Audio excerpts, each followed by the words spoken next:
Please subscribe, like, and share. It really helps us out. And of course, if you have any questions, comment below and we will answer you as soon as we can.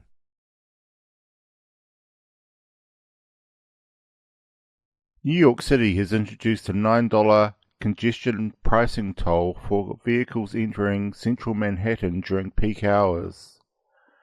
This policy aims to address the market failure of traffic congestion, a classic negative externality, by reducing gridlock and raising funds for the city's struggling public transit system. The toll applies to drivers entering below Central Park between 5 a.m. and 9 p.m. on weekdays and slightly shorter hours on weekends. Off-peak tolls are set at $2.25 with discounts for drivers using certain tunnels.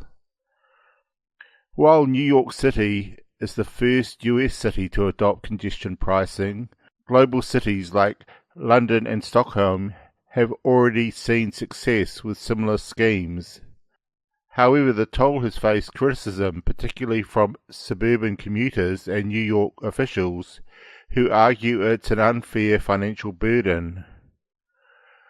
Former President Trump called it a massive tax that could drive businesses out of the city.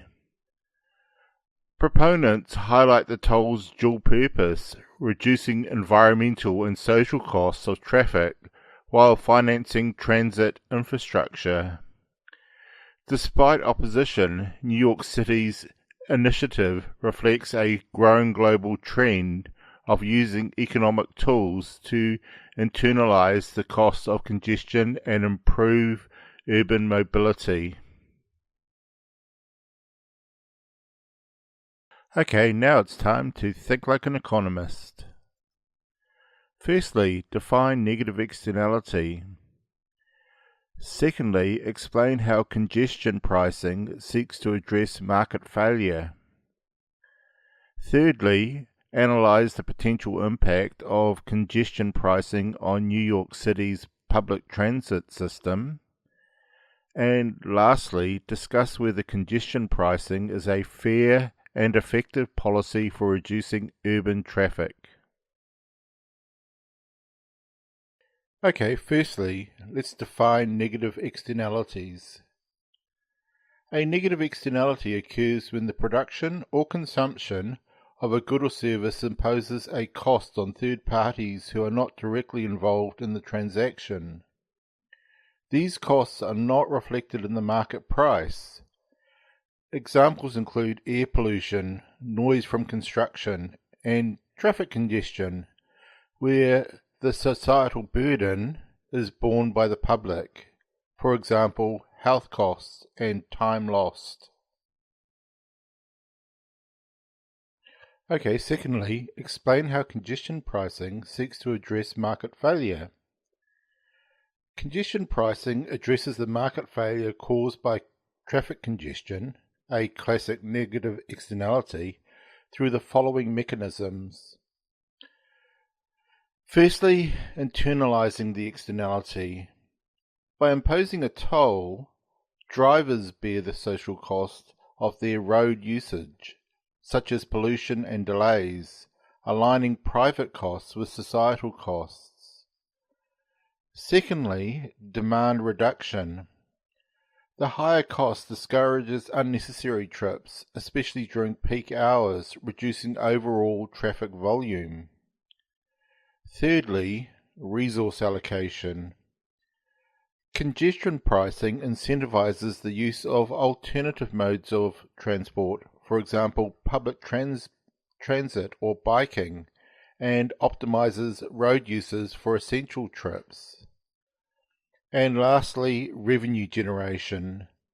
Funds raised from tolls can be reinvested in improving public transit, further mitigating congestion and reducing reliance on private vehicles.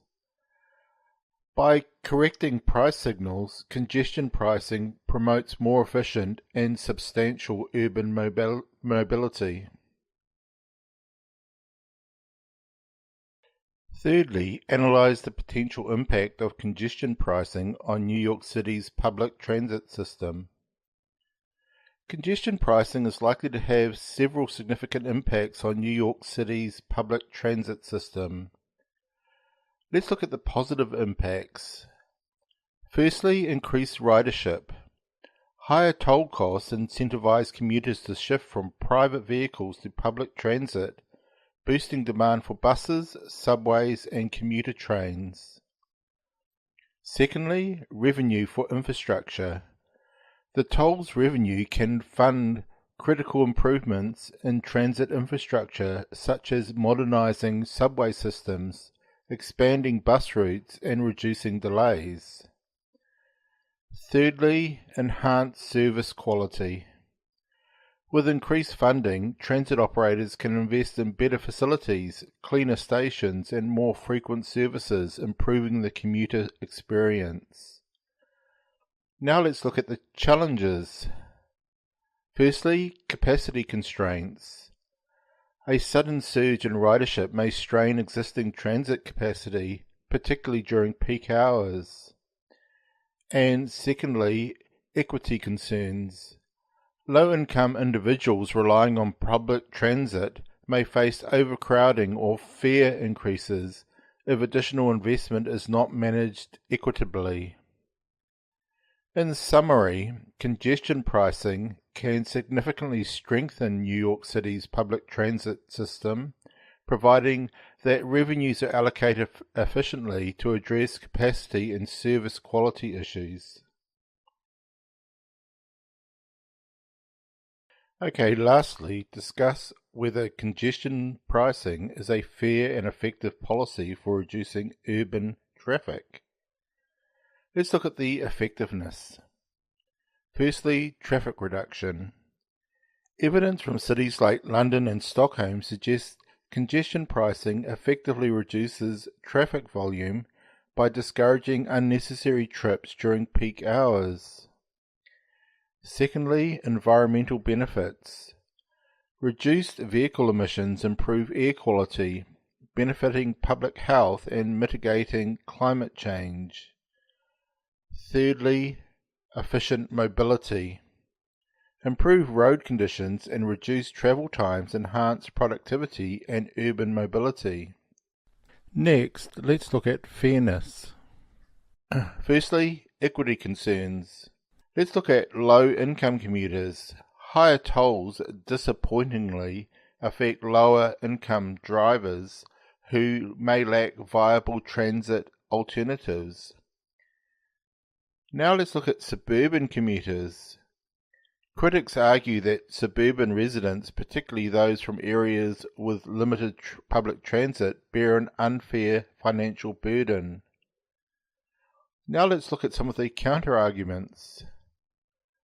Discounts for tunnel users and off-peak toll mitigate some fairness concerns, and revenue reinvestment in public transit can improve accessibility, benefiting underserved community.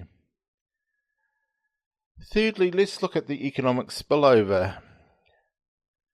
Critics such as former President Trump worry about potential negative impacts on local businesses.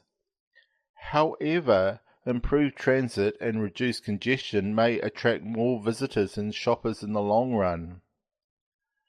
So, what is our conclusion here? Congestion pricing is an effective policy for reducing urban traffic and addressing its associated negative externalities.